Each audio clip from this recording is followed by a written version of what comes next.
ग्रामीण भागामध्ये पहिले म्हणजे गावामधल्या पारावरती बसून आमच्या बाबासाहेबला फार स्थळं येत आहेत, आमच्या बाबासाहेबला फार स्थळं येत आहेत अशा गप्पा मारायच्या अध्यक्ष महोदय.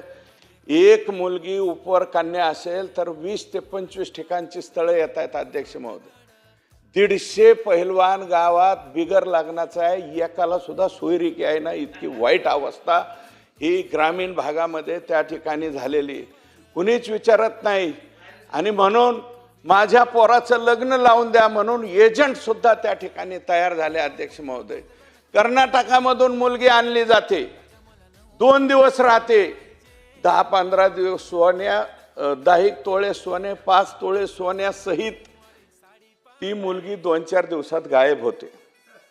अशा काही टोळ्या सक्रिय झाल्यात अध्यक्ष महोदय.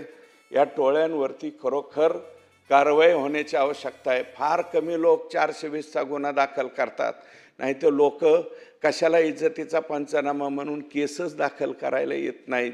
ही सुद्धा वस्तुस्थिती त्या ठिकाणी आहे अध्यक्ष महोदय. ही फार समाजामधली गंभीर बाब आहे.